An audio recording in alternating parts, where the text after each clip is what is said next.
India അധിക്ഷേപിച്ച് American president Donald Trump. ഭൂമിയിലെ നരകം എന്നായിരുന്നു ട്രംപിന്റെ കടുത്ത വിമർശനം. ഈ പ്രസ്താവനയിൽ പക്ഷേ പ്രതികരിക്കാൻ വിദേശകാര്യ മന്ത്രാലയം തയ്യാറായില്ല.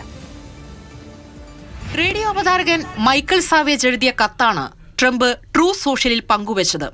വംശീയ വിദ്വേഷം നിറഞ്ഞ 4 പേജുള്ള കത്താണ് തന്റെ അക്കൗണ്ടിലൂടെ ട്രംപ് റീട്വീറ്റ് ചെയ്തത്. ഇന്ത്യയും ചൈനയെയും ഉൾപ്പെടെയുള്ള രാജ്യങ്ങളെ ഭൂമിയിലെ നരകമാണെന്നാണ് കത്തിൽ വിശേഷിപ്പിച്ചിരിക്കുന്നത്. ജനന നിയമം അനുസരിച്ച് US പൗരത്വം നൽകുന്ന നിയമം മാറ്റണമെന്നാവശ്യപ്പെട്ടാണ് കത്ത്. ഇന്ത്യക്കാർ അമേരിക്കയിലെത്തി കുഞ്ഞിന് ജന്മം നൽകുന്നതിലൂടെ ഉടൻ പൗരത്വം ലഭിക്കുന്നു എന്നും കുടുംബത്തെ മുഴുവൻ നരകക്കുഴിയിൽ നിന്ന് അമേരിക്കയിൽ എത്തിക്കുന്നു എന്നുമാണ് ആരോപണം. സ്ഥിരതാമസത്തിന് അനുമതി നൽകുന്ന ഗ്രീൻ കാർഡ് ഉടമകളുടെ കുട്ടികൾക്ക് മാത്രമേ പൗരത്വം നൽകാവൂ എന്നാണ് ട്രംപിന്റെ നിലപാട്. ട്രംപിന്റെ അധിക്ഷേപത്തോട് വിദേശകാര്യ മന്ത്രാലയം പ്രതികരിച്ചിട്ടില്ല. In regard to your second question, we have seen some reports.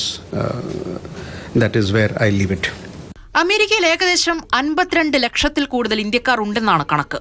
Indian വംശജരിൽ 40% പേർ സാമ്പത്തിക സാമൂഹിക കാരണങ്ങളാൽ US വിടാൻ ആലോചിക്കുന്നു എന്നാണ് അടുത്തിടെ നടന്ന ഒരു സർവേ ഫലം വ്യക്തമാക്കുന്നത്. News desk, Mathrubhumi news.